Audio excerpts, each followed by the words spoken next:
Welcome to Project Management. We're going to systematically go through the slide set to break down all the different little parts through each chapter of some best practices in the concepts of project management, and then supplement that with our classroom discussions. Now, chapter 1 is an overview chapter on the modern project management. It's a pretty short chapter for the most part, but to give you a better overview of the entire text, you are here, and we will end up way over here. So every first chapter, while simplistic, can be a little misleading in that it could be a little too broad because we're kind of highlighting all these different chapters. And just keep in mind that next chapter we'll move into strategy and then organization. We'll define a project, estimate, timelines, money, that type of thing, project networks, so on and so forth. But keep in mind that these chapters are all connected in that when you're organizing a project, say when we get to chapter 3, there's a project manager involved, there are teams, there's things you outsource, things you monitor. So all of these things work together. So don't get too relaxed thinking, oh, this is broad, this is easy. We'll get much more specific as we move forward, but also don't get overwhelmed in that it's a very wide look at project management in this chapter. In fact, we're going to define what is a project. We're going to look at some current drivers of project management. We're going to discuss Agile project management. And then we're going to look at some, how do we deal with these things today? Now, so what is a project? Well, a project is defined as a temporary endeavor undertaking to create a unique product, service, or result. So keep that in mind. We're producing a product, service, or result. This could be, making a new widget. This could be offering a new landscaping service. This could be to achieve some sort of social objective. That's like a result. Major characteristics of a project is that you need an established objective. What do you hope to get out of this? You need a project has a defined lifespan from beginning to end, i.e. This thing will end. That's why a lot of projects are called project committees are called ad hoc committees. Ad hoc is just a fancy word for temporary. So these projects begin and they end. They can involve several departments and vast amounts of very different professionals, which we'll discuss more in class, and involve something that's never been done before more times than not. It has a specific time, cost, and performance requirements. You have to stay within a budget. You're starting this, say, on January 1, and we need this done by June the 1st. So then you have to make a schedule, and you have to stay within, a monetary budget. And quite frankly, we're your boss, and we're expecting you to come up with something that's pretty substantial. So what's a program versus a project? Well, a program, if you think about it, it's a group of related projects designed to accomplish a common goal over an extended period of time. So program management, different from project management, is the process of managing a group of ongoing interdependent related projects in a coordinated way to achieve strategic objectives. So programs are kind of overarching, projects are smaller things within a program, yeah. So a good example here would be, hey, your project is to complete a course in project management, but the program you're in is a business major.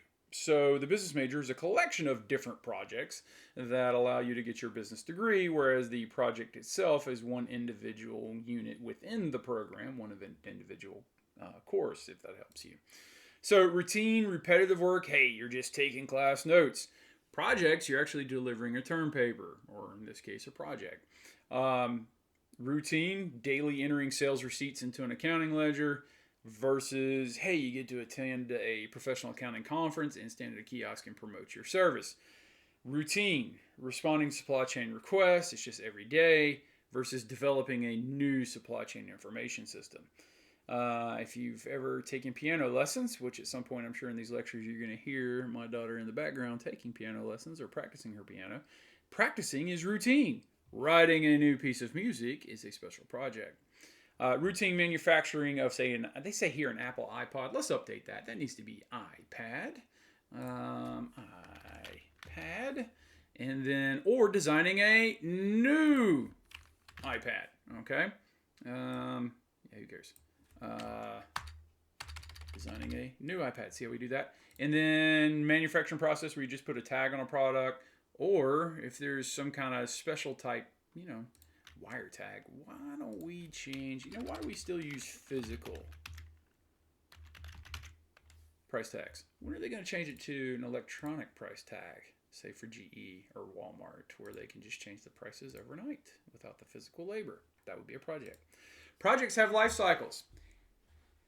These little peaks you see here, hey, right here, I'm at the very start, I'm spending the most time on defining, but I quickly have to move into planning and spend more time and effort on planning. So this is time, this is effort. So your initial effort's in defining your project. Then you plan it, and then you spend the most time executing it. And there's a lot of effort and a lot of time here in executing. And then a lot less effort in closing. Now, what are these things? So let's look at defining. That's when you set your goals, your specifications, your tasks, your responsibilities. You break down the responsibilities of each group member. Planning, you get a schedule, a budget, resource. You tally your resources and figure out what you need. What are your risks? What staffing do you need? Execute, most effort, longest time. You need status reports on how things are going, how are they being executed, what changes need to be made, what's our quality, and what are we forecasting for the future. And then eventually you close out the project where you are turning things over to your marketing and sales folks. You're training your customers on how to use your product or service or your movement. You transfer the documents into a more permanent department. You release resources to, say, a setup department within whatever product you've been coming up with. I worked at Michelin North America for a bit, and you would have a special project in agricultural tires. They would explore a new product, but once that product, they determined that, yes, they want to go make it, they turn it over to their manufacturing folks, and then they turn it over to the sales folks that want to be able to market it. So eventually it moves out of an ad hoc project and into a regular department. But you always want to evaluate and figure out what lessons you've learned. You need a feedback loop here. What went well, what did not go well, so we know how to improve the next time we're going to manage a project. Always get better, always. So the project manager, man, they have a challenging position. And let's be clear, in this class, we've named someone project manager. That doesn't mean they do the whole project. That doesn't mean you get off for free. The project manager is going to help you organize things, is likely going to be the person who turns in things in our Blackboard system. So they'll turn in your projects. But they might assign you to turn in the project. They coordinate. They coordinate the communication, and each unit, each person within the team takes on primary responsibility, say for finance, for marketing, for day-to-day operations. You have to assign things. Project manager just happens to be the lead. So a project manager manages temporary, non-repetitive activities and frequently acts independently of a formal organization. They marshal in the resources for the project. They are direct linked to the customer. In this case, let's say end user. Let's say the project manager is the direct link to the end user, because this might be the person turning it in, and if the professor has a question. This mimics how things would be in the corporate world. Somebody ultimately reports to their superior and brings information back to the team. Now, you're going to work with a diverse troupe of characters, whether it's here at North Greenville, in college, or whether you are working for Michelin North America or another company. You're going to have to figure out how to work together as a team. We'll talk about that more here in a minute. The project manager provides direction, coordination, and integration to the project team. It is not their job to fix your poor attitude. If you have a poor attitude in the working world and you don't show up for your team, you're going to get fired. And guess what? Fired starts with F, and that's what you're going to get in this course if you're not a good teammate. So everybody needs to lead themselves. In the real world, the project manager, the PM, is responsible for performance and success of the project. I'm here to tell you, it's not on one person. We are in teams for a reason. Project manager must induce the right people at the right time to address the right issues and make the right decisions. This is your natural born leadership abilities. Now, current drivers of project management factors lead to an increased use of project management. We live in a world that's moving faster than ever. Reason being, there's tons of knowledge out there. Everybody's got all the information they could possibly want right there in their pocket with the phone. You can pull up information left and right. So I'm expecting to see data that supports what you're proposing in your project. There's a compressed life cycle these days. People mow through products and services like never before. They move through causes like never before because information is at our beck and call. This in the book says triple bottom line. I'm adding one here, baby. This is quadruple bottom line. What's your product or services or movements impact on the planet? How does it impact people? Does it generate a profit? Because I'm here to tell you, if we're proposing it to a corporate board and executive committee, they're going to be looking for profit. But we here at North Greenville want to add one thing here. Business is ministry. What does your project do to advance God's kingdom? How do you give God the glory with how you go about your business? This doesn't mean, oh, we just give people jobs and treat them nice. No. What is your organization doing to impact God's kingdom specifically? So I want you to think about that one as well. We always need increased customer focus, and small projects can represent big problems. So you usually have a smaller team, 4 to 8 people, let's say, that can take care of big issues. So big things come out of small packages. That's what I'm expecting in this class.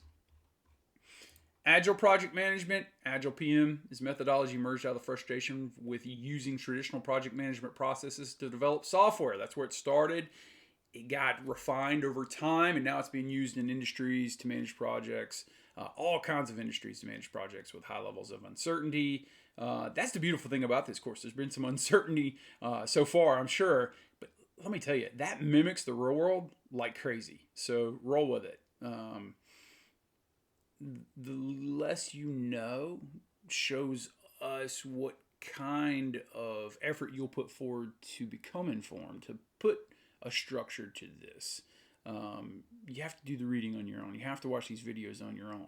All right. You have to come up with a big, incremental plan that has an iterative, if I could speak, process, sometimes referred to as a rolling wave approach to complete projects.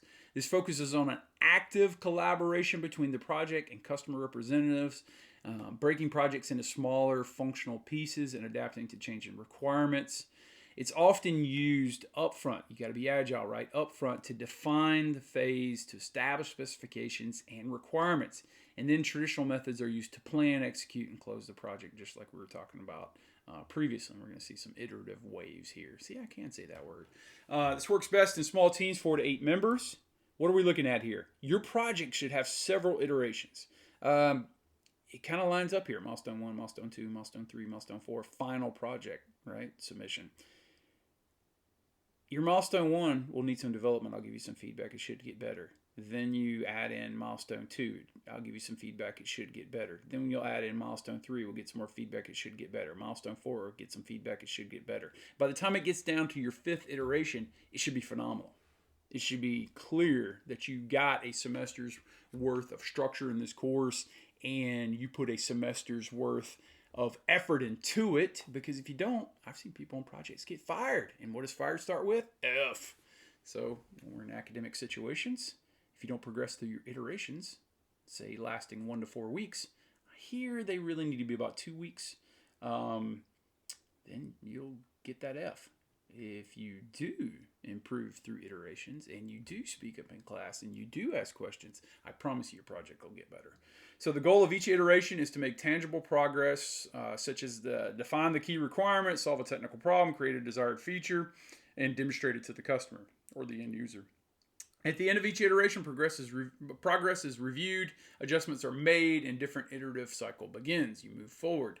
New iteration subsumes, let's say resumes, presumes, does the work of previous iterations until the project is completed and the customer, that's me, the professor, is satisfied with your effort.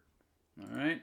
So, this has some art and some science to it. First, the science consists of formal, disciplined, purely logical processes, parts of the process, rather. You got to plan, schedule, control the project. That's just logical, step by step. There's also a socio-cultural dimension. That's the art of it. You have a contradictory, paradoxical, and just lost world that you have to implement within. You have team members that are very different from you. You have some team members that are similar. You have some team members that are more type A, more the type B. You guys got to get in the team and figure out how to make it work. You got to do this within an organizational environment that combines the talents of a divergent set of professionals working to complete a project. Let me tell you right now, group work like this, while they can be a hassle and a pain, let me tell you, I'm just preparing you for the real world. This is something that you're going to do day in and day out in corporate America, in entrepreneurship. If you're working in a church, I don't care what you're doing, you're going to be working in teams. That's my very quick 20,000 foot view of Chapter 1 Modern Project Management. It does not replace the reading, so make sure you get in there and do that. See you next time.